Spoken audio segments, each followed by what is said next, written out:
Hey Ecology students, if you are watching this video, you are here to learn how to make graphs in Excel for our Mealworm lab. And there are a couple things that we need to just check out real quick before we start making the graphs that I want to point out to you. The first thing that I want to draw your attention to is the very first row lists the range categories for our mealworms for their mass in grams. So it goes from the column B to column H.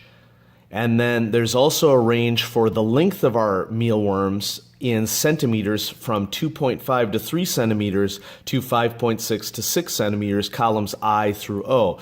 Now, you should start by checking out column I because we had some old versions of the files. It has since been updated online, so if you see this, you have the newest version of the file. If you don't see this and you see a sentence at the top of column I, you need to replace that sentence with 2.5 to 3.0 centimeters.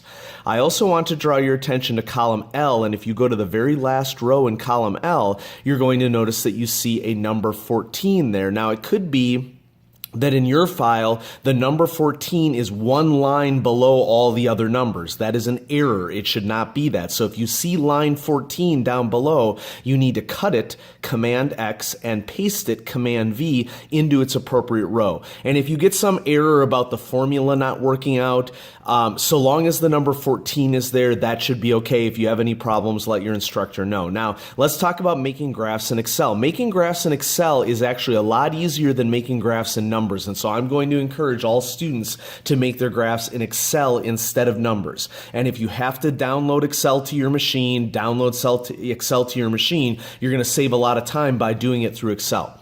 In order to make a great graph in Excel and make it happen really quickly, you have to highlight 2 lines to make your graph. So I'm going to start by highlighting this first row of columns B through H. Those are the mass ranges. Then I'm going to hold down the Command key. And actually, you know what, before you do that, you should make sure that you are in the Insert tab up here.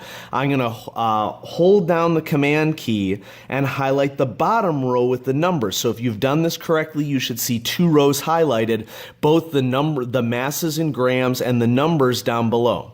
Then, if you go to Recommended Charts, it should show you a bar graph that this is going to spit out. Now, notice what happens when we do this. We have all of the bottom axis labels labeled correctly, and we have a pretty decent chart. There's not a lot more that we have to do here in Excel if you use this method. Maybe make the chart a little bit bigger so it's easier to see. Other things that I recommend that you do, you need to go up to Add Chart Element in the upper left-hand corner up here, and we need to get some titles for our 2 main axes. We need to click on Primary Horizontal and click on Primary Vertical so that we have some spaces to type things.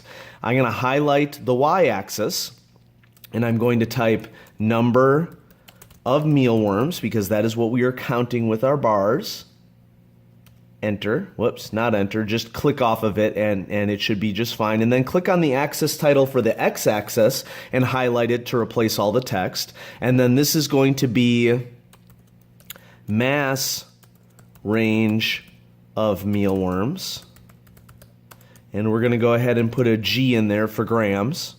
And now we have both axes labeled. For chart title, we want it to summarize our whole chart, and so we can say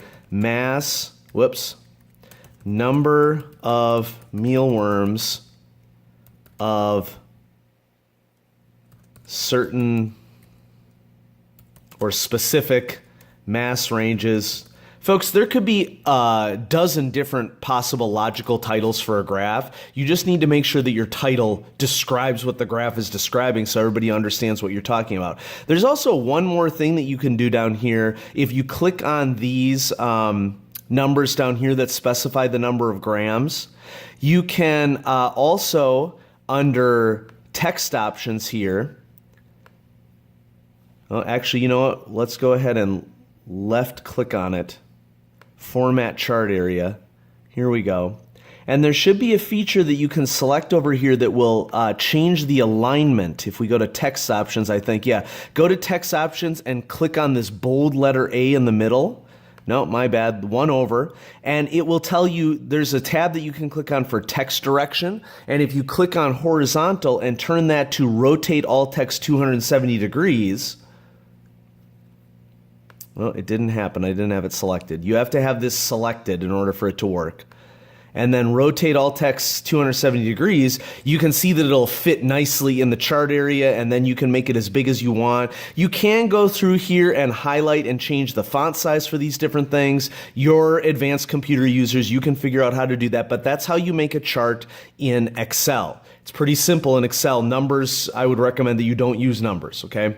You're going to need to repeat this process, though. So if you move this chart out of the way, you're going to need to do the exact same thing, only this time with the length of the mealworms in centimeters. You do the same process. Highlight this first row, hold Command, highlight the bottom row that corresponds with it, and then insert the chart, and you'll be a majority of the way done, okay? And so rewatch the beginning of the video if you need to see how to do that. For putting your chart into a Word document, in Excel, I think you can just copy it, like highlight the whole chart, and paste it into Word. If that doesn't work, consider using the Grab feature, which is a program, an application on your Mac. Once you open Grab, you may need to search for it in Spotlight. You go to Capture, Selection, and then you can highlight your graph, the whole thing with that red box, and then it will produce a picture of it that you can save to your desktop and insert into your lab report. And so graphs with Excel, pretty easier, much easier than numbers. And so I hope this video helped you to formulate your graphs. Make sure you do too. Okay, thanks, bye.